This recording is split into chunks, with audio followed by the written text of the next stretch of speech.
DA নিয়ে আবারও খুব গুরুত্বপূর্ণ আপডেট। রাজ্য কর্মীদের জন্য 12% ডিএ। সোমবার বাজেট ঘোষণা ঘিরে জল্পনা। কেন্দ্রীয় প্রকল্পে গুরুত্ব শুভেন্দুর। তো ভিডিওটি 1 সেকেন্ডের জন্য স্কিপ করবেন না, পুরোটা দেখবেন। চ্যানেলে নতুন হয়ে থাকলে অবশ্যই চ্যানেলটিকে সাবস্ক্রাইব করবেন এবং আমাদের পাশে থাকবেন। তো ভিডিওটি শুরু করা যাক। রাজ্যের নবনির্বাচিত সরকার সোমবার তাদের প্রথম বাজেট পেশ করবে বিধানসভায়। তার আগে রাজ্য সরকারি কর্মচারী মহলে একটি প্রশ্ন ঘুরে ফিরে আসছে, কত পার্সেন্ট দিয়ে দেবে।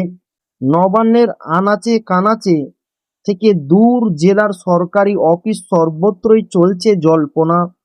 সংশ্লিষ্ট মহলের খবর, রাজ্যের আর্থিক স্বাস্থ্যের যা হাল, তাতে বকেয়া 42% দিয়ে এক লপ্তে মিটিয়ে দেওয়া কোনোভাবেই সম্ভব নয়। তো এই ছিল ডিএনএ খুব গুরুত্বপূর্ণ আপডেট যা আপনাদের মাঝে শেয়ার করলাম। তো আবারও দেখা হবে ডিএ রিলেটেড খুব গুরুত্বপূর্ণ ভিডিওতে।